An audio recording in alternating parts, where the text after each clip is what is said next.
On ne peut pas être jugé parti, mais peut-on juger quelqu'un qui prend parti? Alors, à vous de juger.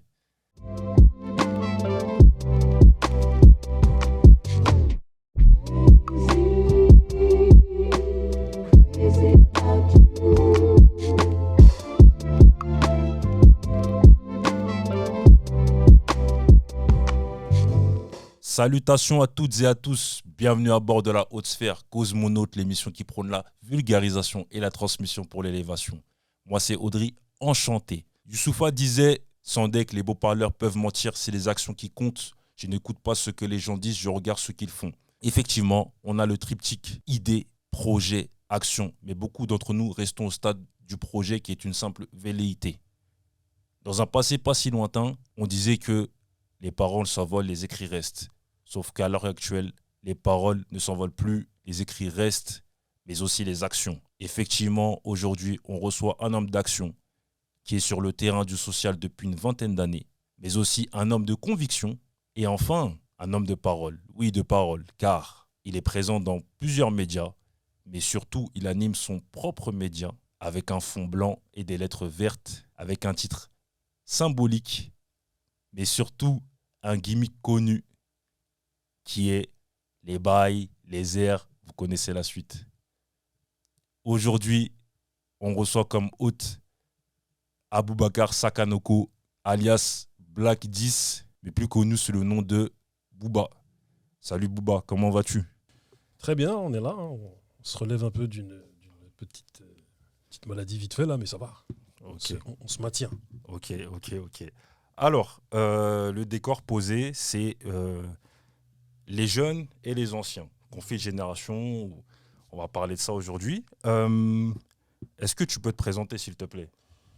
Aboubacar Sakanoko, 42, bientôt 43, originaire de la ville de Grigny, d'origine sénégalaise, mandingue, Tambacounda. Voilà. Après, je suis dans le social depuis 20 ans, dans le monde des médias depuis 6 ans. Et puis voilà. Ok. On va en revenir à cet aspect social-là. Qu'est-ce que tu fais concrètement dans le social? Tu es, comment dirais-je, référent? Qu'est-ce que tu fais dans Là, depuis 10 ans, je suis référent insertion. Ok. C'est-à-dire pour la ville de Massy, je m'occupe des 16-29 ans qui sont le plus en marge, tu vois, dans la ville de Massy. J'ai commencé il y a 20 ans dans le social, tu vois, en tant que médiateur. Ok. Entre Évry, Lys, Corbeil, toutes ces villes-là, tu vois. Ok. Après, j'ai été aussi animateur. J'ai commencé l'animation en 2004, tu vois. Et je suis redevenu médiateur de 2009 à 2013 à Grigny, tu vois. Ok. Et puis entre-temps, j'ai créé des associations et participé aussi à des associations socio-culturelles, organisation d'événements, projection de débats, festival, dont mon festival à Grigny, de l'association Bloc Haute Musique. Ok, parfait. Et tu travailles avec beaucoup de jeunes? Pas mal quand même, tu vois. Avec mon équipe d'insertion, on est pas mal. Il y a pas mal de jeunes, tu vois. C'est-à-dire, on a à peu près 200 jeunes qu'on suit. Donc, comme je disais, les plus en marge, tu vois. Et, dans le cadre aussi de mes activités associatives, voilà, on est entouré de jeunesse. Hein. Ok. Et qu'est-ce que tu fais avec les jeunes de l'insertion professionnelle, etc. C'est ça? Ouais, c'est ça. C'est de l'insertion professionnelle, c'est-à-dire en lien avec les missions locales, en lien avec différentes institutions comme la MEF, c'est-à-dire faire en sorte de les repérer, de les écouter, et puis à un moment donné, essayer de leur trouver une solution dans leur parcours social, c'est-à-dire formation, emploi, ou même souvent aujourd'hui, maintenant, ce qui se passe, c'est beaucoup de... Il y en a pas mal qui doivent aller voir des psys aussi, tu vois. Parce que voilà, la société est troublée, donc elle crée des gens troublés. Ah, c'est ça. Tu parles de gens troublés. Tu as dit que ça fait 20 ans que tu fais ça. Donc, tu as dû voir le changement de génération, changement de comportement, etc. Qu'est-ce que tu peux en dire? Quelle est ta réflexion là-dessus? Ma réflexion, en 20 ans, les choses ont changé, hein, tu vois. Il y a eu l'avènement des réseaux sociaux, l'avènement d'Internet. Donc forcément, les jeunes ne sont plus les mêmes que les jeunes de l'époque. tu vois. Chaque société a sa jeunesse. Et je dirais que aujourd'hui, malheureusement, il y a une perte de vitesse au niveau des valeurs, tu vois. Ok. Et heureusement qu'il y a quand même des garants de ces valeurs, tu vois, qui sont peu, mais qui sont quand même là. Ok. Donc, on est dans une lutte pour utiliser les réseaux sociaux, mais à bon escient, Ouais. afin d'essayer de faire imprimer dans les mémoires des plus jeunes comme quoi c'est l'humain qui compte aussi. Hein. C'est ça. Parce que je sais que dans une émission, tu parlais d'utiliser les outils des jeunes aujourd'hui pour avoir plus d'impact auprès d'eux. Et tu penses que ça fonctionne, même à une petite échelle? À une petite échelle, là, je le constate. Tu vois, au bout de 7 ans là, d'activité au niveau des médias, nous, à la base, hein, c'était ce qu'on s'était dit, hein, tu vois, avec Bloquante Radio. On s'était dit qu'à un moment donné, rendre visible l'invisible, c'est-à-dire le monde associatif, et toucher les jeunes. Et on s'est dit, l'un des moyens pour toucher les jeunes, c'est d'aller là où ils sont. Et il se trouve qu'ils sont sur les réseaux sociaux. Donc, du coup, on s'est dit, voilà, avec notre grand qui s'appelle Tonton, c'est lui qui nous a vraiment mis dedans. Tu vois, à la base, il m'a même forcé parce que moi, je ne voulais pas faire tout ça. Moi, j'étais là, j'étais en mode, j'étais un artiste depuis 97 avec mon groupe, du 109.1, ODAS et plein d'autres encore. Et moi, j'étais en mode, j'arrête le rap, mais attends, Tonton aussi. Moi, je vais me mettre à faire des émissions, parler, discuter. Mais attends, Tonton aussi, Tonton, on n'est pas là-dedans, nous. Oh, tu vois. Il m'a dit, vas-y, fais. Déjà, voilà, vu qu'on organisait déjà avec. En tout cas, j'accompagnais des gars à moi, donc Kizo, par rapport à des projections débat, Gang Story, en 2012. Il m'a dit, tu sais quoi, utilise ça, tu vois. Voilà, tu débats déjà avec du public. Vas-y, pourquoi tu fais pas des émissions? Et à un moment donné, en fait, je m'en suis souvenu il y a peu. Je voulais développer un projet politique. Ah, on va y revenir. T'inquiète, il y avait une question là-dessus. Là. Tu vas trop vite. Et en fait, c'est ça en fait, qui a fait que pourquoi je me suis lancé dans les médias, c'est parce qu'en fait, je voulais, par le biais des médias, lancer un espèce de parti politique. Mais en fait, ce qui s'est passé, c'est que j'ai commencé par mettre en avant les associations. Et en fait, j'ai oublié cette mission en fait, avec le temps. Tu vois. Je m'en suis souvenu il y a quelques mois. J'ai dit, mais en fait, je suis lancé là-dedans pour ça, moi. Et là aujourd'hui, alors? Non, aujourd'hui, je me dis, on fait de la politique en vérité. C'est vrai. Mais est-ce que tu veux devenir un professionnel de la politique? Pas forcément, t'as vu. J'aime la comprendre, mais faire de la politique de parti, c'est pas une chose qui m'intéresse. Mais j'ai conscience qu'il faut que certains d'entre nous prennent des places dans ces sphères-là, parce que c'est des sphères décisionnaires. J'ai conscience, tu vois, et il faut que certains investissent. S'investissent. Le terrain, exactement. Exactement, être des hommes de terrain. Et est-ce que tu as déjà été approché par des politiques pour des élections, etc. Ouais, on m'a approché quelques fois, tu vois. Après, j'ai l'art de l'esquive, tu vois. Tu vois, à mes heures, je boxe un peu, tu vois, moyennement. Donc, j'arrive un peu à esquiver quelques crochets, quelques uppercuts, tu vois. Il y a des gens avec qui je discute, je peux vous soutenir de loin, tel Batman, mais le soutien de près affiché... C'est pas pour toi. C'est compliqué, tu vois. C'est compliqué. Ouais, parce que tu peux avoir un retour de flamme aussi, on sait jamais. Le problème avec la politique, c'est que c'est tout ou rien. Exact. Tu vas te mettre avec quelqu'un, et d'un seul coup, tu vas te mettre contre des gens. Et là, c'est relou. Après, maintenant, je suis conscient qu'on n'est pas dans le monde des bisounours. On ne peut pas mettre tout le monde d'accord. Mais voilà, moi, je préfère faire de la politique dans le sens le plus noble du terme, c'est-à-dire faire des actions sociales par le biais de mon travail ou par le biais de mes activités annexes, et faire de la politique par le biais des médias. Ouais, par les médias, par ce que tu fais au niveau social aussi. C'est ça. Une forme de politique. C'est ça. Hein. Politique et même ce que toi-même, ce que tu es en train de faire là, c'est-à-dire l'émission qu'on fait, c'est de la politique, mon ami. Parce que on est là c'est une action et on est en train de mettre à plat des idées, de transmettre des messages. Et c'est de la politique, tout ça. Ah écoute, merci. Et je vais parler par rapport à... Tu as dit que tu as grandi à Grigny. C'est ça. Ok. Qu'est-ce que tu peux m'en dire de cette ville? Parce que tu connais la réputation que Ah, quand même. Je pourrais donner des anecdotes, mais à l'époque, Grigny, les gens disaient RERD, quand tu montes, donc tu quittes le train, tu montes, c'était compliqué. C'était la douane. Oui, il y avait la douane à l'époque. Oui, si. D'ailleurs, une grande dédicace à ces messieurs de l'époque, tu as vu, donc, beaucoup que je connais, tu vois. Ah, c'était la douane. Il y avait une douane à l'époque. Ah c'est ouais, ça. Et est-ce que c'est toujours la ville la plus pauvre de France aujourd'hui?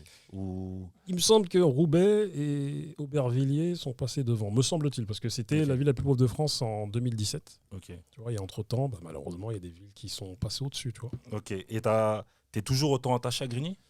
Franchement, oui. Après, en vérité vraie, je me rends compte que je suis beaucoup plus attaché aux gens qu'aux endroits. Ok. Tu vois, c'est-à-dire, comme dans toutes les villes, hein, tu vois, il y a une spécificité au niveau de la mentalité, il y a quelque chose, tu vois.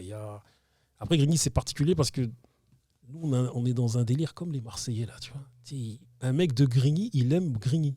Tu vois, il aime Grigny, il aime, tu sais, comme les Marseillais, Marseille, tu sais, Ouais, genre. c'est des Marseillais, nous sommes des Marseillais, Ouais. peu importe ton origine. Ouais. Et c'est ça, tu vois. Et le truc, c'est que moi, je me souviens d'une époque où, malheureusement, pour régler des conflits, je me souviens quand des gars arrivaient et qu'il y avait des conflits avec d'autres quartiers, les gars disaient au nom de Grigny, on va aller là-bas.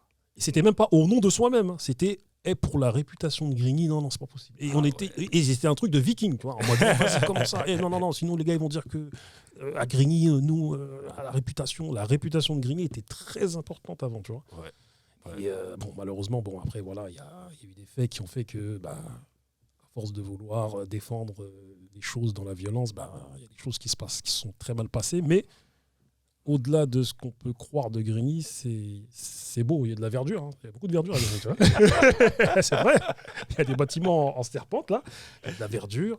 Et les gens sont beaux, ils sont bons. Il y a une solidarité de fou malade. Il y a de l'amour là-bas, tu vois. Toi, j'en doute pas. Tu vois, tu reviens d'un endroit où il y a beaucoup d'hommes, hein, ils sont revenus de divorce, ils reviennent dans leur quartier, des fois, ils ne retrouvent personne. Tu vois. Ah ouais. Tu reviens à Grigny, et tu vas dormir chez lui, parce que tu as grandi avec, et il y a une vraie fraternité, il y a de l'amour. Il n'y a pas de problème. Non, et par rapport à... Donc, maintenant, on va parler de la jeunesse d'aujourd'hui. Tu sais, la jeunesse, toi, tu travailles avec des jeunes par rapport aux anciens, etc. Parce que c'est un peu... La relation est un peu bizarre aujourd'hui. Avant, tu avais les anciens de leur côté, les plus jeunes. Aujourd'hui, ça se mélange, on ne sait plus qui est jeune, qui est ancien. Quel est, toi, ton constat aujourd'hui de ce qui se passe, ce comportement que tu vois par rapport aux anciens? Est-ce qu'ils sont toujours anciens? Les jeunes sont-ils toujours jeunes? Qu'est-ce que tu en penses? C'est une vraie question, là. Aïe, aïe, aïe. Que te dire? Je t'ai dit, hein, moi, je pense qu'il y a eu un bug. À l'époque, on parlait beaucoup du bug de l'an 2000. Mhm. Et on disait, oui, c'est les ordinateurs qui vont partir en freestyle, tatati, tatata. Moi, je crois que le bug de l'an 2000, c'est l'euro en fait partie. Tu vois, c'est-à-dire que lorsque l'euro est arrivé, on est passé du franc à l'euro et du coup, il y a une transition même dans la condition sociale de beaucoup de gens. C'est-à-dire notamment des gens, pas qu'issus des quartiers, mais issus des milieux prolétaires. Tu peux aller dans la Creuse ou dans d'autres endroits où il y a majoritairement des Blancs qui sont dans la précarité, qui pour eux, comme pour les gens des quartiers, il y a eu un grand problème sur le plan monétaire. Ok. Il y a eu une crise, les gens, c'était compliqué. Donc du coup, on est passé d'une époque où la vie était moins chère, donc il y avait un peu plus d'entraide et les gens se voyaient beaucoup plus, aux années 2000 où pour moi c'est des années froides, c'est-à-dire des années où tout d'un coup les choses ont changé. À titre d'exemple, moi j'ai des cousins que j'ai pas vus de 97 à 2008. Ouf. Alors qu'avant en fait on se voyait dans les années 80-90 parce que on arrivait à se réunir des 15 cousins et cousines. Ou en vacances. En vacances, voilà. Ouais, tu vas dans un quartier, tu vas là-bas. Nous, on allait à Chartres. Après, notre cousin de Chartres, il venait à Grigny. On était au moins 20 cousins et cousines. Et nos parents, ils n'avaient pas de mal à nous nourrir tous ensemble, tu vois. Et en 97, je me souviens que ma tante Syrah m'a dit, là, j'avoue, c'est chaud, là. Tu vois, et parce que j'avais 17 ans, là, j'ai commencé à capter, en fait. Elle m'a dit, là, j'avoue, c'est chaud. Ce qui se passe, là, c'est chaud parce que elle était obligée d'aller travailler. Et puis tu as vu, cette crise économique, elle a fait en sorte que les gens s'éloignent, se replient sur eux. C'est vrai. Tu vois, et on est arrivé dans un truc où l'éducation collective, elle a diminué. Donc je pense que et en fait, on est 23 ans ou 24 ans après cette époque-là, là, des années 80-90. Et en fait, y a des jeunes qui ont grandi avec une éducation collective diminuée.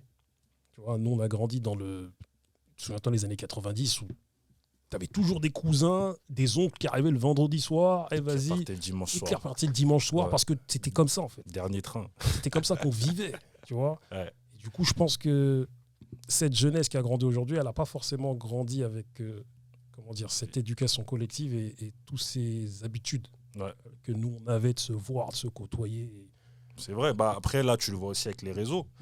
Aujourd'hui, les gens, c'est story. Ah ouais, il fait ça. Ah, il est en vacances là-bas et tout. Ok. Il n'y a pas de ouais, ça va, tu vas bien. En fait, non. Tu vois, c'est vrai que c'est un gros problème. Et donc, par rapport à aujourd'hui, ce conflit de génération-là, jeune-ancien, quelle est ta réflexion à toi? Moi, je me dis que conflit jeune-ancien, le truc, c'est que déjà, si on s'en réfère au quartier ou même dans la société, déjà, il y a moins d'anciens dehors qu'avant. Par exemple, à l'époque, les gens faisaient des pique-niques. C'est vrai. Des pique-niques sur l'herbe. Donc, ce qui faisait qu'à un moment donné, il y avait des jeunes dans un côté, il y avait des jeunes qui, à un moment donné, leurs parents faisaient des pique-niques. Donc, ils voyageaient entre le fait d'aller à un point A, un point B, mais le point A et le point B, ils étaient juste à côté parce qu'il y avait les parents qui étaient là. Et dehors, il y avait aussi les grands. Donc, en fait, tous les gens se voyaient sans forcément se mélanger, mais ils se mélangeaient quand même à des moments donnés, tu vois. Et du coup, aujourd'hui, ce qui se passe, c'est que, en tout cas dans les quartiers, il y a dehors, tu vois, majoritairement des jeunes qui s'éduquent eux-mêmes. C'est vrai. Tu vois, il y a rarement de cadres où tu vas voir des grands arriver à un moment donné, discuter avec des jeunes juste pour discuter avec eux et leur transmettre des choses. Tu vois, et donc, du coup, ils s'éduquent tout seuls et ils s'éduquent avec les réseaux sociaux en plus. Donc, on est dans une autre planète. Ah, c'est ça. Et là, tu parlais du conflit. Et est-ce que tu as des anecdotes avec de jeunes avec qui tu as travaillé et qui ont fait des choses incroyables? Enfin, incroyables. Quand je dis incroyable, c'est malsaine vis-à-vis de parents ou d'un entourage, de gens plus âgés qu'eux, en fait. Malheureusement, dans le cadre de mon travail, j'ai été surpris de voir qu'en fait, Pascal, le grand frère, il ne va pas partout. Il n'est pas allé partout. Parce que je pensais, jusqu'à 2013, que ce n'était pas possible de voir ce que j'ai vu à un moment donné, c'est-à-dire voir des jeunes, en tout cas, dont leurs parents sont issus de l'immigration, manquer de respect à leurs parents, tu vois. C'est-à-dire les insulter, les bousculer. Tu vois, moi, j'ai vu ça dans le cadre de mon travail. J'ai dit, wow. Tu vois, et avec des collègues, on a dû intervenir, parler, discuter, tu vois, et des fois même, limite, secouer un peu le petit, lui dire, mais qu'est-ce que tu fais là? Et la chose, c'est que, parce que, comme je t'ai dit, les gens sont beaucoup repliés sur eux. À un moment donné, certains parents, surtout des femmes, tu vois, et les familles monoparentales, c'est surtout des femmes qui élèvent des enfants. À un moment donné, il y a peut-être un manque d'autorité paternelle, tu vois, qui fasse qu'à un moment donné, la maman ne peut pas jouer les deux rôles. Bien sûr. Et travaillant jour et nuit, limite, l'enfant s'éduque un peu tout seul, tu vois. Et du coup, l'enfant aussi, malheureusement, il a des mimétismes, tu vois. C'est-à-dire, il s'éduque avec des films, il s'éduque avec des séries. Et malheureusement, moi, il y a des histoires ou des choses que j'ai vues, je me suis dit, voilà, l'enfant aussi est en souffrance.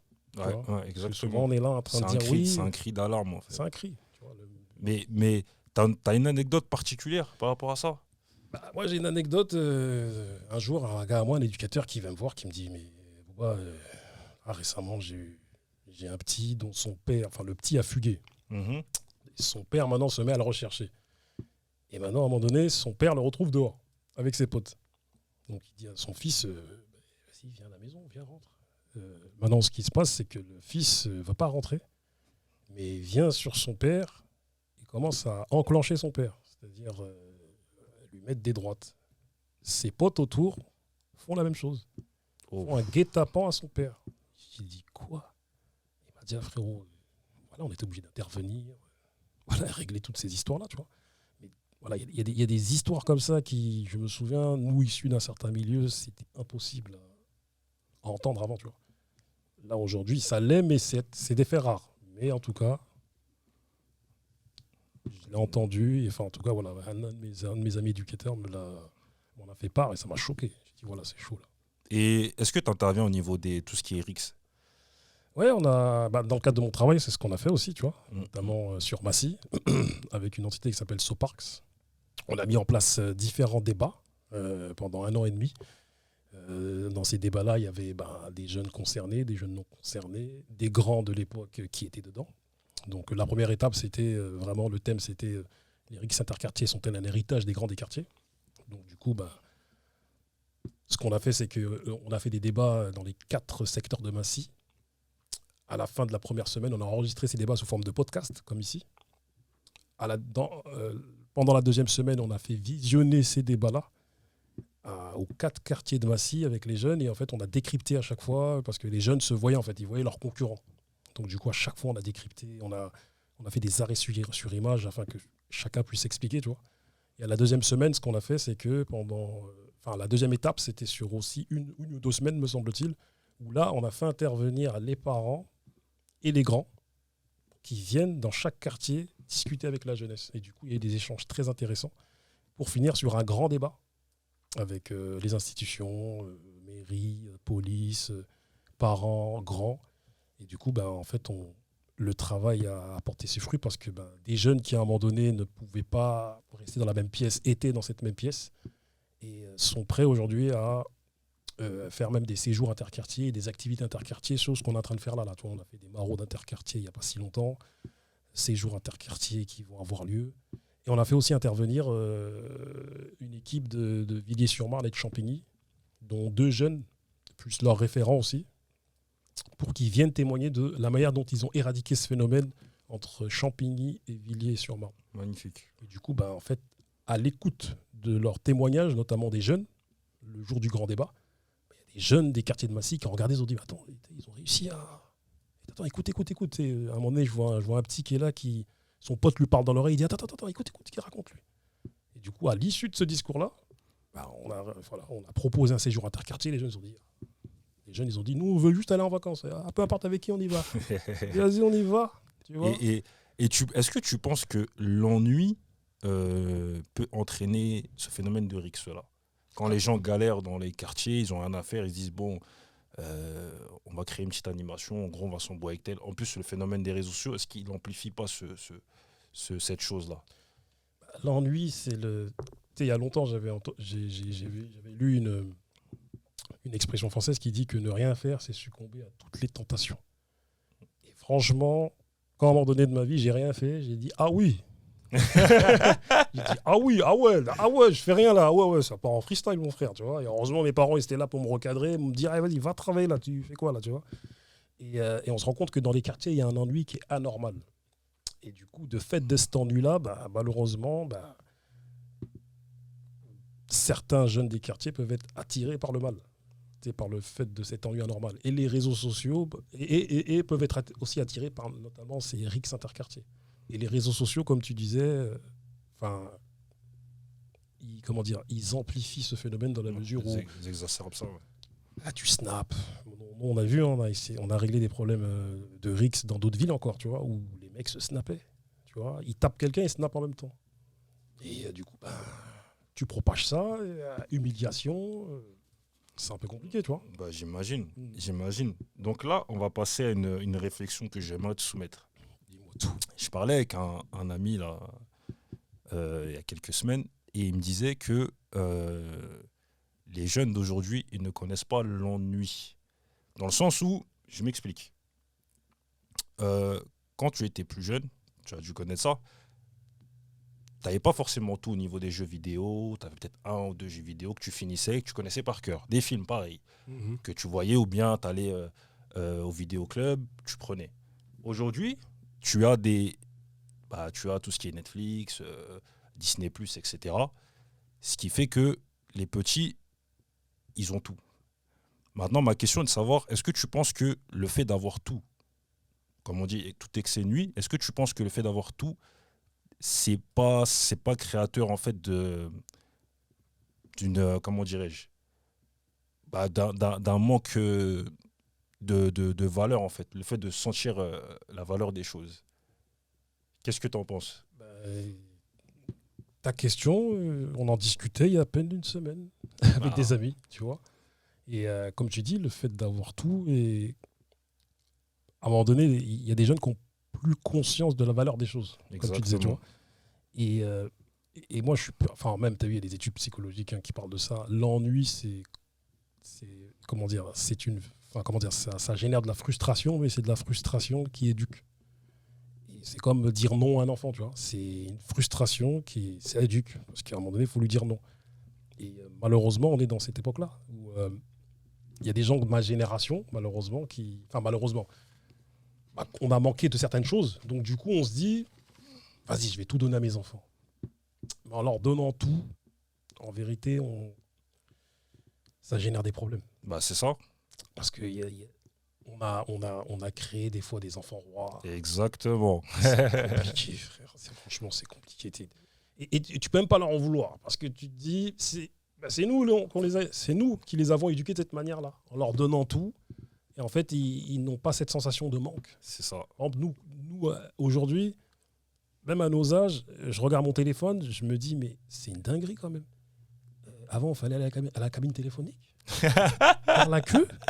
Maintenant, tu vas sur WhatsApp, sur Messenger, tu peux même appeler ton cousin qui est en Chine, frère, ou au Japon. Exactement. Après, tu dis Chine, Japon, tu pourrais même dire en Afrique direct. Ouais, en Afrique direct, toi, t'es là, Aujourd'hui, c'est une dinguerie totale. Moi, chaque fois que je regarde mon téléphone, je me dis, mais pour moi, je suis émerveillé encore. Tu sais, je me remets dans ce truc de les années 80, 90, 2000, ça n'existait pas tout ça.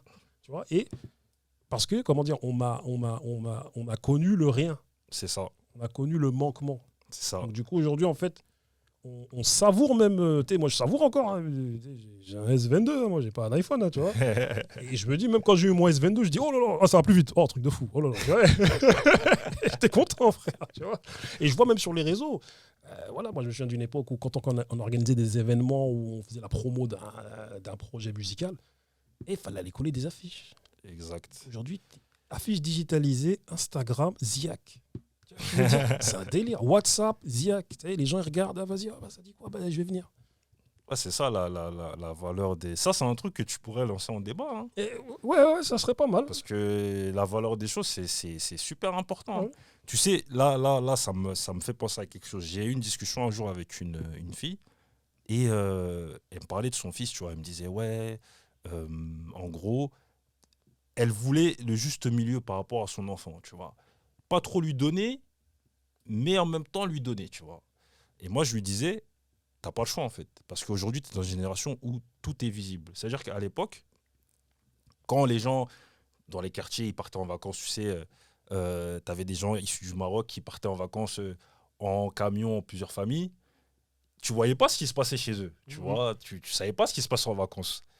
Sauf qu'aujourd'hui, la personne, elle va aux Antilles, par exemple, tu vois direct les plages, etc. Donc, ça te crée un sentiment de frustration. C'est pareil pour les téléphones. Ce qui fait que si demain, ton pote, il a un iPhone, le dernier, toi, tu dis non à chaque fois, moi, je lui ai dit, tu sais, ça va être simple. Tu es dans un quartier, il se passe des choses, il va avoir peut-être, tu dis non à chaque fois, peut-être tu n'as pas les moyens, il va se dire, ah, mais lui, il a eu son téléphone comment ? Et bah, il va prendre l'argent facile. Et au début, il va croire que c'est, je prends ça pour juste le téléphone, et au fur et à mesure, ça devient un engrenage. C'est ça que je lui ai dit, en fait. Aujourd'hui, c'est difficile de dire non à tout, malheureusement, tu vois, parce que la société de consommation, moi, en tout cas, c'est ma réflexion, tu vois. Je ne sais pas si tu la partages, mais moi, je lui ai dit ça, en tout cas. Je lui ai dit que c'était compliqué. C'est compliqué. Comme je t'ai dit, on a grandi dans des manquements, et aussi, on a grandi... je vais reprendre un thème d'une chanson qui n'est jamais sortie à l'époque où je rappais. de gars à moi qu'on appelait Élite, après qu'ils se sont appelés Achessa et à Viry-Châtillon. Ok. Ils avaient une chanson qui s'appelait Élevé à la ceinture. Ah. On a été élevé à la ceinture, au lancer de chaussures, au lancer des fois de ceinture même, tu vois, quand on n'arrivait pas à nous atteindre, tu vois. Et du coup, en fait, voilà, certains d'entre nous, bon... Jusqu'à ce que tu parviennes à esquiver. Voilà, exactement. À un moment donné, tu arrives à esquiver des coups, tu arrives à esquiver des choses, tu vois. Et du coup, nous, nos enfants, aujourd'hui, on ne veut pas les élever comme ça, tu vois. C'est ça. Et du coup, on veut leur donner... Ce que tu n'as pas eu. Ce qu'on n'a pas eu, on veut leur donner... on a reçu de l'amour, tu vois. Après, certains d'entre nous, ils ont reçu de l'amour, mais c'était pas très démonstratif. Donc, du coup, certains en ont souffert, tu vois. Et nous, aujourd'hui, on est dans un truc, on se dit, vas-y, tu sais quoi, ma fille, mon fils, je vais te dire, je t'aime, tu vois, je vais te le dire. Mais malheureusement, on va des fois, pour revenir sur mes propos, ou même peut-être les tiens, on va leur donner un peu trop. Tu vois. Ouais. Mais il faut être essayons d'être mesurés et des fois, comment dire, n'ayons pas peur de dire non, quitte à ce que ça nous fasse plus mal au cœur à nous qu'à notre enfant. Parce que c'est ça en fait, parce qu'on a trop mal au cœur. On est là, on regarde notre enfant, on se dit mais je vais lui dire non, regarde ça. Non, non, t'as pas, non. Non, c'est vrai que nos parents, quand ils disaient non, c'était ferme. C'était ferme. Là, tu vois, là, le non, tu sens qu'il y a moyen peut-être de. Il y a Tu moyen, vois, donc le petit, la petite, elle est là. Ça, il fait des yeux, genre, vas-y, s'il te plaît. Toi, t'es là, tu dis non, faut que je reste dur, tu vois. C'est ça. Mais à l'époque, ah ouais, moi, je sais que mon père, quand il disait non, c'était non. Hein. Ah ouais, il n'y avait pas de négociation possible, tu vois. Et tu savais que tu pouvais pas négocier, parce que si tu négociais, c'était encore plus difficile. C'est ça. Donc, tu acceptais, tu disais, bon, je prends sur moi, c'est pas grave, tu vois. Mais c'est vrai que c'était une réflexion que j'ai eue, en tout cas avec mon ami, là. Et je voulais te la soumettre, justement. Là, ce que je vais te proposer, c'est... on va faire une petite mise en situation. Donc, je vais te donner des mots, avec peut-être des sous-questions, ou pas. Et tu me dis ce que tu en penses. Alors, premier mot, capitalisme. Ça tombe bien, hier, j'étais en train de... Ça tombe bien, il y a beaucoup de ça tombe bien. Non, mais je te promets, je préparais une émission La Récré, et notamment par rapport au livre de Benjamin Veil, qui parle... dont je me souviens plus le titre. Mais en tout cas, à qui profite le sale. Voilà, c'est ça, à qui profite le sale. Sexisme, capitalisme et racisme, à qui profite le sale. Enfin, dans le rap français, à qui profite le sale. Et du coup, j'étais en train de regarder la définition du capitalisme, tu vois. Ok, quelle est-elle? Là, je ne l'ai pas en tête, mais en tout cas, bon, de ce que j'ai retenu dans une des définitions, en tout cas, du point de vue marxiste, c'est l'exploitation de l'homme, enfin l'exploitation du travail des hommes, et en tout cas voilà, par le biais de toute cette économie de marché. Alors, en fait, voilà, si on le résume un peu avec les quelques mots, même si je ne l'ai pas bien résumé, mais quoi qu'il en soit. Non, mais c'est clair, c'est ça. Voilà, c'est l'établissement de cette économie de marché, et que ce qui compte en vérité, c'est établir des marchés voilà, dans des domaines différents et faire de l'argent, en fait. Voilà, c'est ça. C'est à un moment donné, en retirer des bénéfices. Et moi, je me dis que le capitalisme arrive peut-être au bout de... Comment dire, on arrive peut-être au bout de quelque chose au niveau du capitalisme aujourd'hui, tu vois. Quand tu vois l'état du monde et que tu vois l'état de l'Occident, tu te rends compte que ça fonctionne beaucoup moins bien qu'avant, et qu'il y a même des nations qui commencent à s'élever. Même si ça... BRICS. Voilà, c'est ça. Exactement, tu vois. Et on en arrive au point où même si ces nations qui commencent à s'élever, elles s'élèvent à travers ce modèle capitaliste, il y a quand même quelque chose, il y a, comment dire, la machine ne fonctionne plus comme elle fonctionnait avant. Ok. Le temps. Et je vais t'orienter un petit peu. Le temps par rapport à une réflexion qu'il y a eu dans ton émission, par rapport à la possession du temps. Ah oui, toi tu... Oui. Je suis à l'affût. Dandigel, mon gars. Je suis à l'affût. Aïe, Dandigel. J'ai trouvé ça super intéressant. Donc, je te soumets ça. Le temps. Il y a une expression que j'avais lue à l'époque, c'était... on peut, comment dire... Enfin, oh là là, je ne m'en souviens plus, mais... Bon, si elle te revient... Voilà, elle me reviendra. Mais c'est vrai que la réflexion de Dandigel, quand il a dit ça dans l'émission récemment, avec différents écrivains, tu vois, j'ai fait exprès de mettre un titre comme celui-ci, afin que non débat et venez voilà, que ça pique un peu, tu vois. Si tu veux mettre quelque chose dans un livre... Si tu veux cacher quelque chose à un noir ou un arabe de cité, mets-le dans un livre. Voilà, exactement, voilà, tu connais mieux que moi, carrément. Tu vois, le titre, carrément, tu vois, tellement je suis fatigué. Et du coup, quand il a parlé de ça, Dandigel, je me suis dit... Enfin, il a parlé du fait comme quoi ce sont les mêmes populations qui possèdent plus de temps que d'autres populations. C'est vrai. Tu vois, et c'est réel. C'est-à-dire que on a beau parler d'argent, on a beau parler de toutes ces choses-là, le temps, il est précieux, tu vois. Le temps, il est vraiment... On s'en rend compte aujourd'hui avec le temps, tu vois. Que le temps est très précieux, même ne serait-ce que pour élever nos enfants, on a besoin de temps. Et il faut prendre du temps. Bah ouais. C'est ça. Moi, j'ai trouvé super intéressant sa réflexion. La possession du temps, le fait de toujours dire j'ai pas le temps de faire ceci, cela, alors que, en fait, le temps, normalement, t'appartient. Mais les gens, en fait, ont délaissé En fait, on est dans une frénésie. T'as vu, on s'en est rendu compte lorsque le Covid et le confinement est arrivé. On a eu du temps et pour certains d'entre nous, ça nous a mis mal. C'est bizarre, ça nous a mis mal d'avoir du temps parce qu'on était habitués à cette frénésie. Et je me souviens qu'avant le confinement, on était dans une espèce de frénésie. Je fais ça, j'enchaîne ça, je fais ci, je fais ça. Le peu de temps qu'on avait, c'était pour dormir. Et là, tout d'un coup, on a eu du temps. Et il y en a même qui sont rentrés en dépression tellement ils ont eu du temps. C'est vrai, en plus. Et, vrai, tu vois, et vrai. malheureusement, il y a des statistiques qui le montrent aussi qu'il y a des gens qui, à un moment donné, malheureusement, étaient dans des pratiques de violence domestique, ont augmenté ces pratiques-là. Il y en a qui, carrément, le temps leur a été bénéfique. Tu vois, moi, je sais qu'au début, ça m'a mis mal. Mais au final, je me suis dit, c'est magnifique parce que ça nous a permis à beaucoup de réorganiser nos vies et même de... Il y en a qui se sont carrément reconvertis professionnellement, tu vois. Exact. Ouais. Et même à se projeter. Parce que quand tu n'as pas assez de temps, tu as beaucoup de mal à te projeter. Ok, très très bien. Communauté noire de France. Y en a-t-il une ou pas? Ah bah oui, t'as posé le débat, on te pose la question. Audrey, non, toi t'es fort, toi. Toi tu vas me poser des questions ici, d'accord, yes. Ah, tu peux balancer le joker, hein? Non, tranquille, on va répondre. Moi je pense qu'il en existe plusieurs, tu vois, et je pense que certains noirs ont une conscience de communauté, voire... certains noirs ont une conscience de peuple, c'est-à-dire ils voient tous les noirs, comme étant un seul et même peuple, indivisible. Mais je pense que la plupart ont une conscience de communauté. C'est-à-dire que lorsqu'ils voient un noir, ils le voient à travers sa communauté, à travers son ethnie. Et après, chose qui est réelle aussi, tu vois. Chose qui est réelle, tu vois. Et c'est peut-être la différence.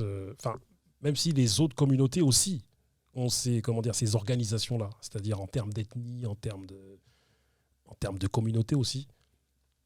Mais voilà, l'histoire des Noirs est assez particulière parce que, je ne vais pas revenir sur l'esclavage et la colonisation, mais quoi qu'il en soit, ça a impacté cette dite communauté jusqu'à aujourd'hui.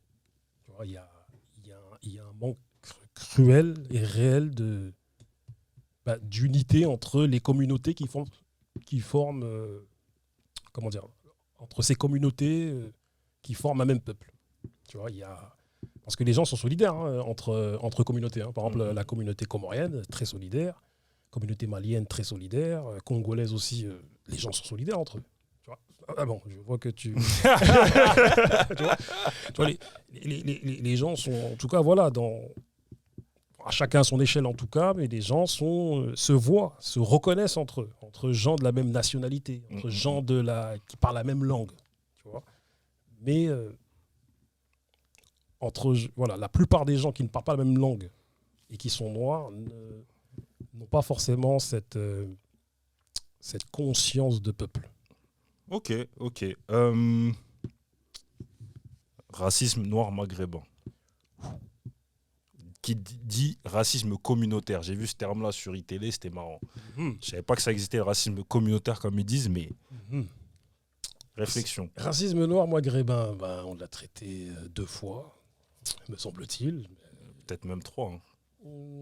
Ouais, peut-être même 3, ouais, parce qu'on avait commencé déjà dans l'une en cours. Je suis producteur de l'émission. C'est magnifique, mon frère. Moi, j'attends que ça. Tu vois, et c'est un état de fait. Après,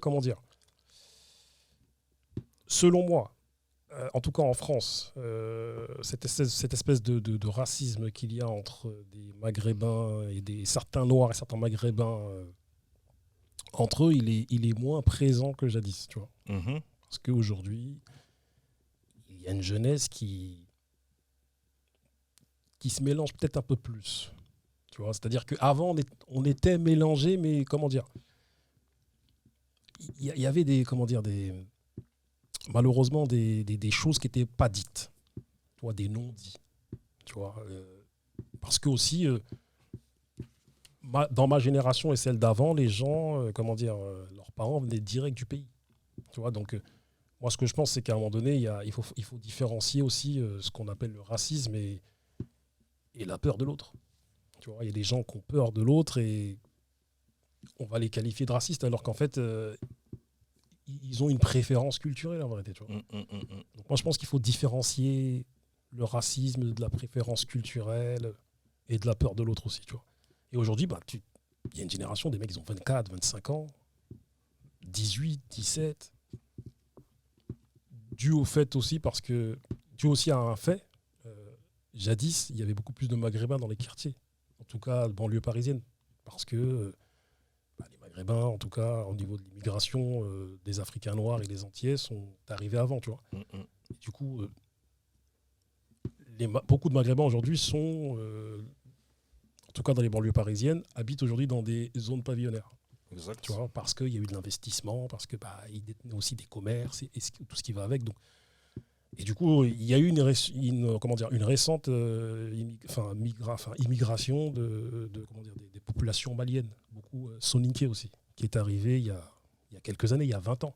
Donc aujourd'hui, tu vas dans des quartiers banlieues parisiens, il y a beaucoup plus de Maliens soninké que de Maghrébins, tu vois. Et aussi, il y a toujours aussi pas mal de Congolais, pas mal d'Antillais et des Sénégalais aussi, tu vois. Mais donc les quartiers sont beaucoup plus noirs qu'avant. Ok. Et du coup, les Maghrébins aussi qui sont dans les quartiers aujourd'hui,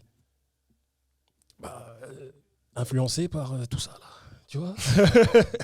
tout ce mouvement afro là qui est autour d'eux, tu vois. Donc du coup, aujourd'hui, tu vas avoir des jeunes maghrébines qui vont se marier avec des jeunes renois et ça va pas poser de problème.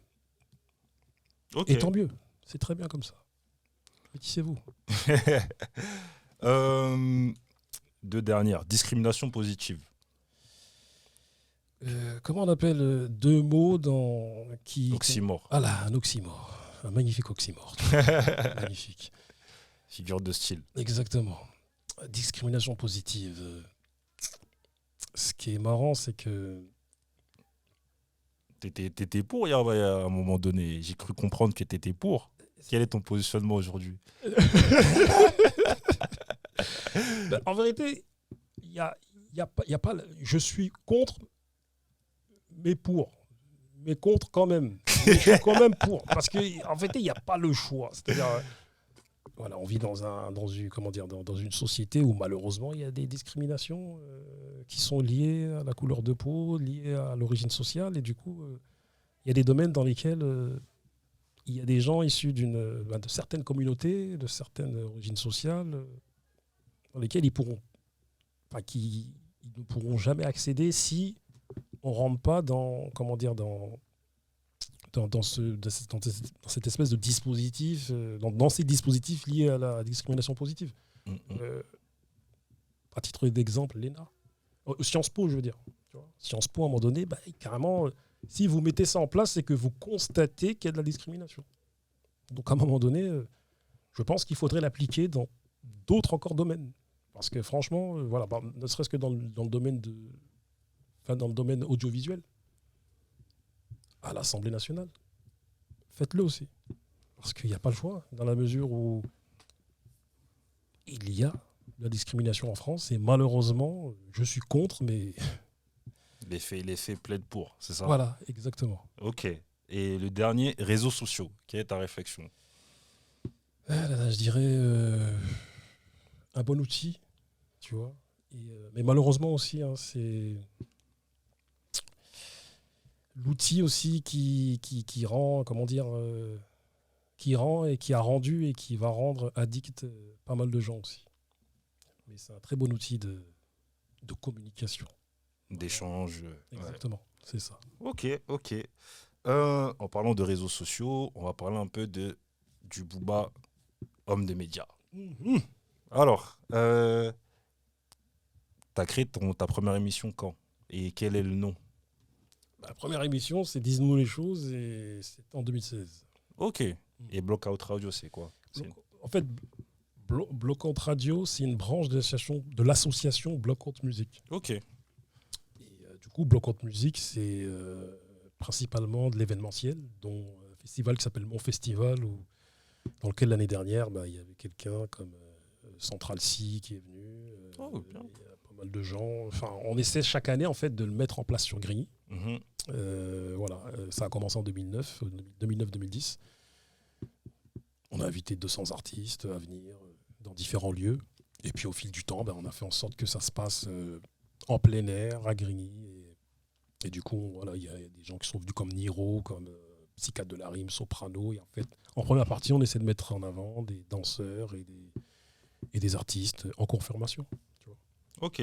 Et pourquoi tu as créé Disons-nous les choses? Je t'ai dit, hein, c'est l'impulsion de tonton. Sous son impulsion. Ok, pour Donc, créer des débats de société. C'est ça, il m'a dit, franchement, voilà, 2014, à la création de Bloc Contre Radio, moi, j'étais pas là. Tu vois, j'étais dans le 9-3. Et du coup, j'étais là, la première émission. Mm. Donc, la première émission, c'était Néo Musique, Oui. avec Monsieur Giuseppe, l'MC Click, et, dont les présentateurs étaient La Badge, je me souviens, Grice et Max Payne. Ok. Et du coup, eux, ils ont continué à faire Néo Musique. Moi, j'étais pas là. Tu vois, de 2014 à 2016, ils ont invité plein de gens, la MZ, Mehdi Maizy, enfin tout le rap français, pas mal de gens sont passés là-bas. Et du coup, quand moi je suis arrivé, voilà, vu mon background en mode associatif, tout ça, je me suis tonton m'a dit Bouba, bon, vas-y, t'es revenu, vas-y, viens, rentre à la radio. J'ai dit, mais tonton, mais qu'est-ce que je vais faire dans une radio, moi? Attends, toi aussi. Mais quand je suis revenu, j'avais comme voilà, cette idée de créer un parti politique. Toi. Donc je me suis dit, c'est là que je me suis dit, bon, on va être stratégique. Je vais investir les médias, le média, pour pouvoir parler de cette dynamique politique que je voudrais mettre en place. Tu vois. Parce que je me suis dit aussi, ça fait des années qu'on est en train de dire, mais vas-y, il faut que l'un d'entre nous y aille. Et je me souviens qu'il y a des grands à moi qui m'ont dit, vas-y, va, on va te suivre, t'inquiète pas. Et moi, je me suis dit, voilà, vu que je connais pas mal de gens dans mon secteur, vas-y, je vais me sacrifier. Allons. Mais voilà, lorsque j'ai commencé à faire ne serait-ce que la première émission, en tout cas, la ligne éditoriale de l'émission, c'était mettre en avant le monde associatif. Parce que beaucoup de gens du monde associatif font des choses, mais sont dans l'ombre, tu vois. Du coup, lorsque j'ai commencé, ne serait-ce qu'à la première émission, j'ai enchaîné les autres. J'ai zappé cette mission de, former un parti. J'ai zappé et je m'en suis souvenu, comme je l'ai dit précédemment, il n'y a que quelques semaines. Ok. Donc, disons-nous les choses. Il y a la récré. C'est ça. La récré aussi, c'est plusieurs médias en un. C'est ça. Ok. La récré, en fait, avec Néo Musique, ce qu'on aimait faire jusqu'en 2017, c'est faire des afters. C'est-à-dire... après les émissions Néo Musique, ce qu'on faisait, c'était avec le téléphone, faire des Facebook Live où on faisait des débats. Et du coup, l'un des derniers débats, c'est les médias hip-hop. Donc, du coup, ce jour-là, on a invité Bob de Génération, Juliette Fievé, Lord Killer, Fif de Bouscapé. On leur a tous dit de venir sur la table et on a débattu. Et à la fin, en fait, de ce débat-là, on s'est dit, mais les gars, pourquoi on ne crée pas une émission tous ensemble ? Et c'est là que Barberich a lancé l'idée, l'émission qu'on appelle La Récré. On a dit, vas-y. Et du coup, avec Juliette, voilà, on a fait des réunions sur Paris avec Fif, avec Juliette, d'autres encore, tu vois, avec Max Payne, Grice. Et à un moment donné, Juliette nous a mis en lien avec le studio, ma chaîne étudiante. Et du coup, on a fait les deux premiers épisodes de La Récré. Okay. C'était en quelle année, ça ? C'était en 2017. Ok. Il y avait Jean-Pascal Zadi, il y avait Ami. En tout cas, dans les deux premiers épisodes, il y avait aussi d'autres gens encore, tu vois. Mm-hmm. Après, le truc, c'est qu'il fallait qu'on trouve des financeurs, il fallait qu'on trouve des sponsors pour pouvoir continuer. Et finalement, avec Barberich, on a cherché, on n'a pas trouvé. Mais 2 ans après, il y a des gars qui sont venus à nous, Rap Conviction, et du coup, là, on a redémarré La Récré. Ok. Mais entre-temps, avec Barberich, ce qu'on s'est dit, c'est qu'il faut qu'on arrive à faire vivre La Récré à travers des gros coups. C'est-à-dire à travers des émissions dans lesquelles, dès qu'on va nous appeler, on va venir, on va dégainer. Tu vois. Et du coup, c'est là que nos gars de Starting Block nous ont appelés pour Culluminati. Là, on a fait une émission. On a fait Fréquence Rap avec Tonton Marcel et Despo. Tu vois, on s'est dit, bon, allez. Ah, ce fameux. Ah non, les gars. Franchement. Ah non. Quand il y a eu leur clash, là, ils disaient, je sais plus ce qu'il disait, Despo. Et après, Tonton Marcel, il a dit, le truc que t'as dit sur la meuf, là, enlève ça. Ouais, je me rappelle. Ah, franchement, c'était iconique, ce truc-là. Tu vois, on s'est dit, bon, on les a appelés. On a dit, bon, les gars, on veut vous réconcilier, c'est comment ? On le fait ? Ils étaient d'accord. On a dit, quoi, vous êtes d'accord? Ok, on est parti. Donc on est venu, on s'est mis dans... C'était ce truc-là, franchement. Non, c'était... Tonton Marcel, il a dormi au départ, il disait Despo, enlève ce que t'as dit sur la meuf. Ah, franchement, je savais pas que c'était vous qui avez organisé ça. Si, on a fait ça dans Groomers, avec nos gars, ou John, tu vois, dans son barbershop Groomers. Et du coup, voilà, on a fait ces émissions-là. Et après, même avant ça, on avait fait Fréquence Rap avec les mecs de Sarcelles, avec Bouboule, Desch, Driver, tout, tu vois. Et puis, entre-temps, voilà, la récré a repris en 2019. Et puis après, nous, on a repris la main avec Barberich en 2020. Et c'est là que Driver, et voilà, en 2019, lorsqu'on a repris les choses, on s'est dit, bon, Driver, il faut qu'il présente le truc. Et jusqu'à aujourd'hui, on a repris la main avec Barberich. Ah c'est bien, il faut investir le terrain. Ouais, c'est ça. Il faut faire les choses. Exactement. Là, on a trouvé d'autres gars avec qui on va travailler le truc pour que... Il y a disons-nous les choses, il y a aussi faisons les choses. C'est ça, exactement. C'est ça, un bon nom d'émission, ça. Faisons les choses. Ah, franchement, il faut reverser les droits d'auteur quand même. Ah, Joe, mais t'inquiète pas. On va te créditer. Il n'y a pas de problème. Alors, là, aussi, par rapport aux émissions, tout à l'heure, je t'ai posé la question, là, je vais te la poser. Toi, t'invites tout le monde. Pourquoi t'invites pas? T'invites peu, ou du moins peu. Selon toi. Moi, j'ai ma petite idée. Maintenant... En vérité, j'y pense même pas à ce qu'on m'invite. Tu vois, je suis même pas dans une demande de oui, invitez-moi, j'ai envie de m'exprimer, tout. Moi, j'estime que à travers les émissions, tu as vu la manière dont je les écris, il y a pas mal de messages et qui sortent de la bouche de d'autres personnes que de moi-même. Donc je me dis, bon, c'est pas mal, c'est bien, tu vois. Et après, je pense que si on m'invite pas forcément, c'est parce que je sais que la manière dont j'ai conçu ce programme-là, disons les choses, je l'ai conçu de manière à ce que ça soit pas centré sur le présentateur, tu vois. Ça soit vraiment, t'as vu, je laisse vraiment les gens s'exprimer. Hein, t'as vu, tac. Après, j'essaie de recadrer quand je vois qu'un tel a trop pris la parole, essayer de rebondir. Donc, moi, je conçois les émissions comme des classiques, là. Tu vois, comme Première Classe avec Laura Luciano, Lino et Don Choa. Tu vois, je le conçois comme des morceaux comme cela, là, tu vois. Atmosphère suspecte, tu vois. Je me dis, là, il faut des gars, ça va coller. Tu vois, ce featuring-là, il va coller. Une alchimie et tout. Voilà, c'est ça, okay. L'alchimie. Et même, je le conçois même comme des scénarios de films, tu vois, ou de séries même. Je me dis, voilà, telle et telle personne, sur ce plateau, il va y avoir pas mal de rebondissements et ça va être magnifique. Ok, bon, moi en tout cas, j'ai ma petite idée avec mon pote, on a réfléchi à ça. Je vais dire ce qu'il a, je souscris à ce qu'il a dit. Il a dit, Booba, en fait, c'est quelqu'un de simple. Et le regard que tu portes sur la musique, sur le rap, c'est pas swag, en fait. Ce que tu dis, etc., ça plaît pas forcément. Et en fait, tu as un certain recul, une certaine maturité que beaucoup d'entre nous avons par rapport au rap, etc. Et c'est pas forcément ce que l'industrie aime, tu vois. En tout cas, c'est ce que lui avait dit, tu vois. Parce qu'il suit l'émission La Récré, etc. Il m'a dit, moi, en tout cas, c'est ce que je pense. Parce que je lui ai dit, c'est bizarre, Booba, super intéressant et tout, mais je le vois pas, en fait. Pourquoi? Et c'est lui, en fait, qui m'a dit, ouais, mais tu sais pourquoi? Et après, il m'a fait son fameux audio de 2 minutes. Il se reconnaîtra. et voilà. Je sais pas ce que toi, t'en penses. Mais lui, il pense que, en tout cas, la liberté de ton que tu as par rapport à ce que tu dis au sujet de la musique, moi, ça me dérange pas, j'aime bien, tu vois. Mais il y en a d'autres. Moi, je pense qu'il a raison dans une certaine mesure. Je pense qu'il a. Enfin, en tout cas, voilà, je ne. Comment dire? Il y a un grand philosophe qui dit trop feignant pour faire semblant. T'as vu? Et c'est compliqué, en fait. Pour faire semblant, il faut vraiment de l'énergie. Il faut une énergie, t'as vu? Il faut se mettre dans un truc de je fais semblant, là, tu vois. Et franchement, faut comment dire? Faut le vouloir. Il faut le vouloir, hein, t'as vu? Et du coup, je me suis toujours dit, quitte à me lancer dans toute cette épopée de médias, là, tu vois, dans cette mission, parce que pour Barberich et moi-même, on est en mission. C'est-à-dire, de par le fait qu'on soit dans des métiers liés au social et qu'en même temps, il y a de la musique, en vérité vraie, nous, ce qui nous intéresse le plus, c'est le social. Tu vois. C'est-à-dire être en prise avec la réalité.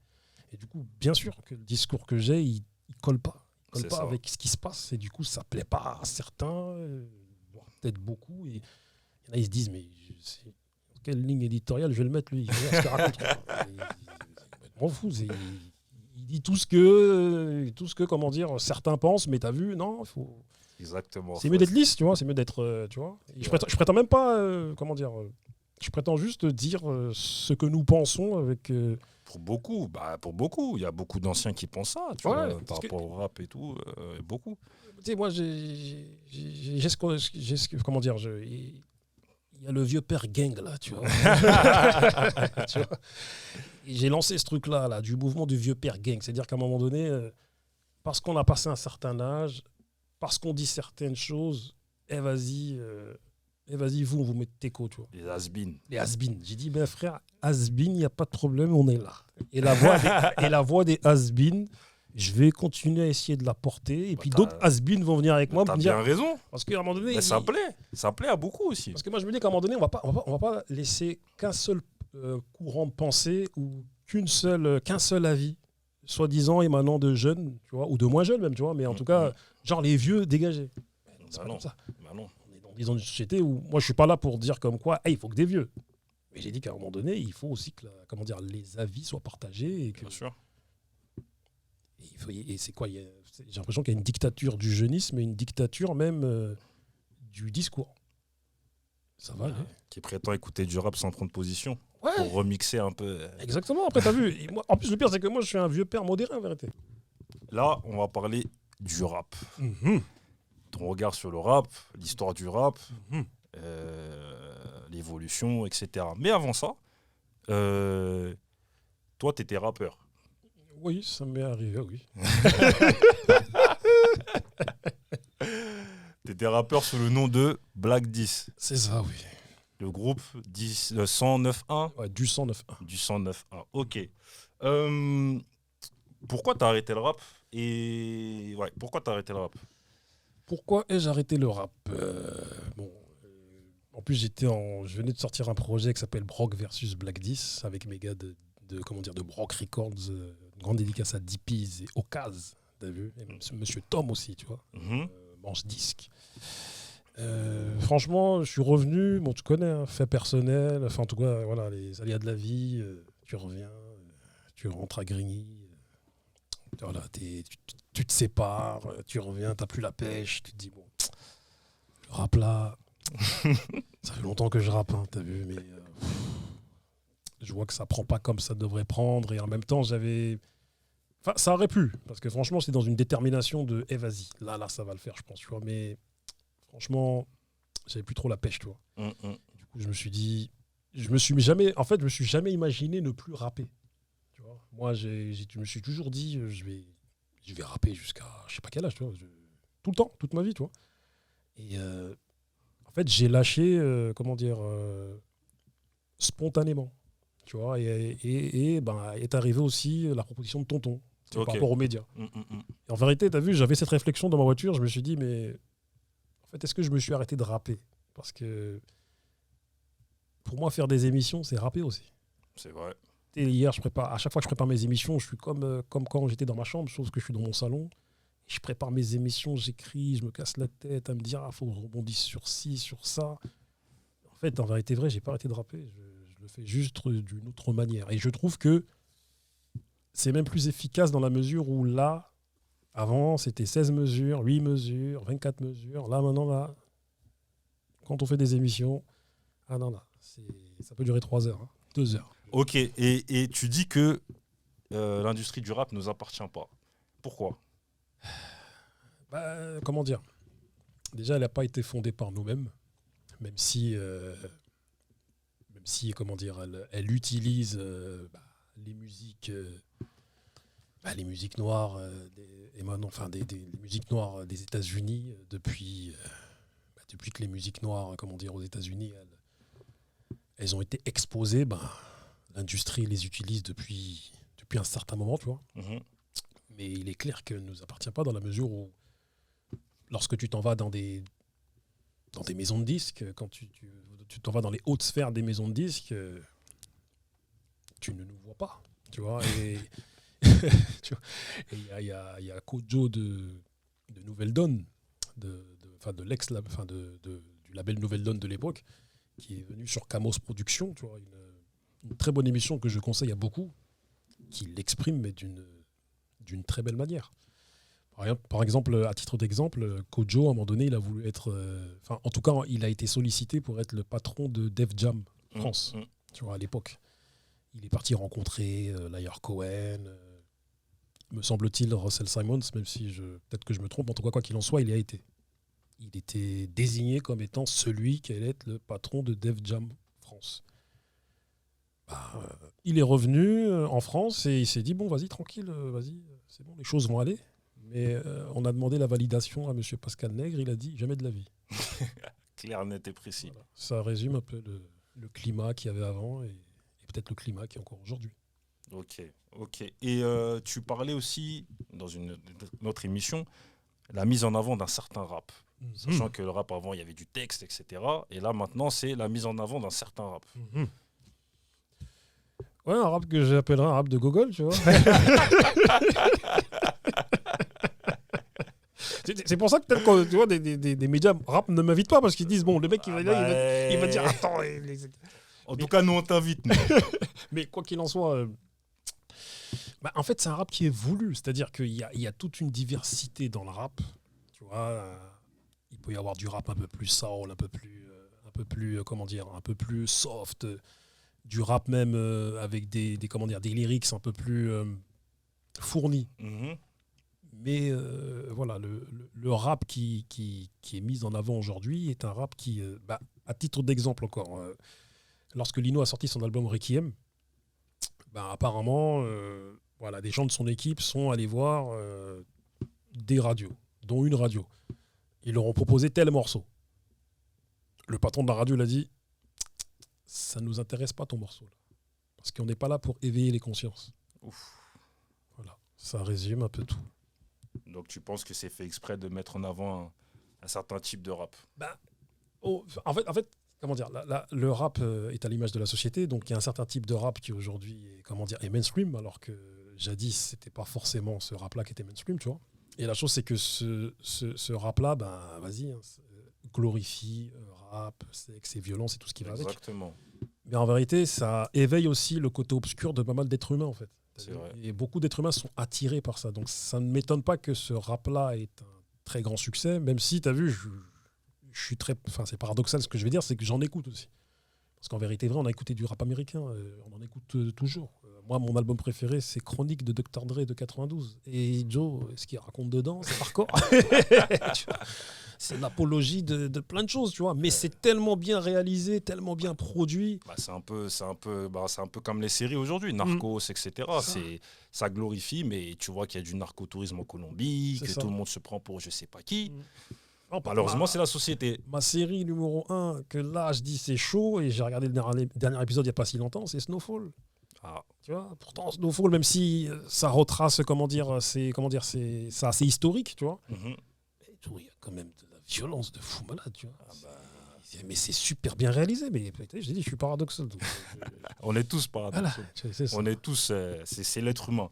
Et c'est quoi ton top 3 des rappeurs préférés? Là, tu poses une vraie question, là. Mon top 3. Mon top 3. Qui est mon top 3? Bon, je pense que Snoop en fait partie. Que je trouve que Snoop est très fort. Tu vois. Pour moi, le rappeur le plus technique que j'ai entendu de toute ma vie, c'est Busta Rhymes. Je trouve super fort. Et le troisième, qui pourrais-je dire je pense à des gars comme Method Man, je pense à... C'est marrant parce que quand je vais rentrer chez moi, je vais me dire Et en France? En France? Ouais. En France.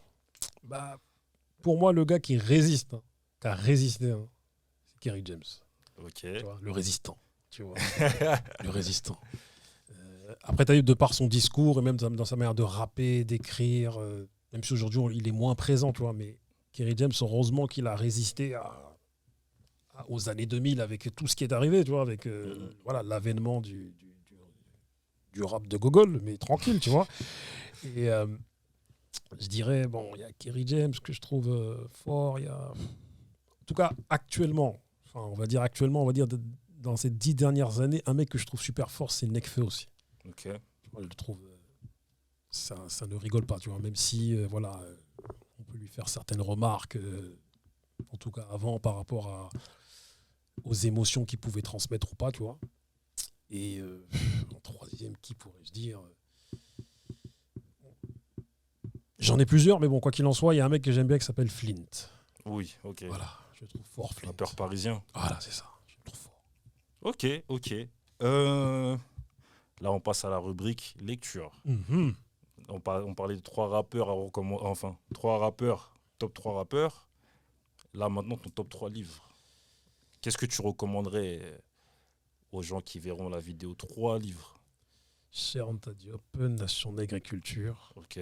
C'est compliqué à lire, mais franchement, voilà. Prenez un bon dictionnaire avec. Parce que, voilà, ça, en tout cas, les révélations qui sont faites dans ce livre et les études, en tout cas, m'ont permis à moi de me rééquilibrer, tu vois. De me rééquilibrer au niveau des connaissances et au niveau même de l'estime qu'on a de nous-mêmes. Tu vois. Ok. Frantz Fanon, Peau noire, masque blanc. Ok. Très technique. Très technique. Dur à lire. Ouais, c'est ça, tu vois. Ça, c'est un livre que tu dois lire au moins 5 fois. Exactement. C'est comme les films comme Forrest Gump, tu vois. Ouais, c'est ça. Quand tu grandis, tu regardes, tu vois des détails, tu dis ah, mais il y avait le truc d'Apple. Oh, il y avait... Et bah là, c'est pareil. Pour ce livre-là, il est.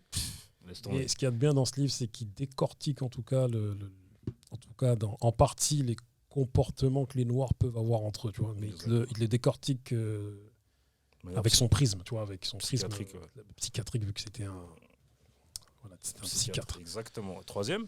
Le troisième, on va être un peu plus dans le rap et je vais recommander le livre de Kamal Osman, Time Bomb. Ok, très bien. La meilleure école de rap français, selon moi. Comme ça, c'est clair. En tout cas, sache que l'autre aujourd'hui et même avant, et même après, il repart toujours avec un livre. Mm-hmm. Sachant que tu te prétends être un vieux père, on t'a fait un cadeau de vieux père, en espérant que tu ne l'aies pas déjà, le livre. Mais c'est magnifique. Et quand tu l'auras ouvert, est-ce que tu pourras le montrer à la caméra et lire le titre, s'il te plaît? Pas de souci. Je vais l'ouvrir tout de suite. C'est un truc de vieux père, vraiment.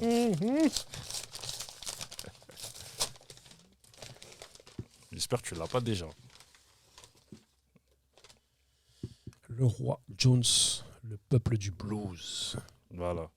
Musique de vieux père. Non, magnifique. Je vais m'empresser de le lire, Bah écoute, de l'analyser. ravi que ça te plaise. Magnifique. Qu'est-ce qu'on peut te souhaiter? La santé. Hein. La santé. Qu'est-ce qu'on peut nous souhaiter, même à nous tous, c'est qu'à un moment donné, nos projets prennent encore plus forme, tu vois. Et qu'on arrive... qu'on arrive à avoir des interconnexions entre nous, qu'on arrive à... Parce que moi, ce que je pense, hein, c'est que avec le temps qui passe, tu vois, c'est... Comptons les uns sur les autres. Tu vois. On a beau se dire 1001 choses, mais la chose qui compte à un moment donné, c'est le fait qu'on se connaisse et qu'à un moment donné, on puisse compter les uns sur les autres. Ok, très très beau message de conclusion. Voilà. On quitte la haute sphère, c'était Cosmonautes, l'émission qui prône la vulgarisation et la transmission pour l'élévation, en espérant que vous avez appris des choses aujourd'hui, éventuellement sur vous-même. Prenez soin de vous et des vôtres. À très bientôt. Merci. Magnifique.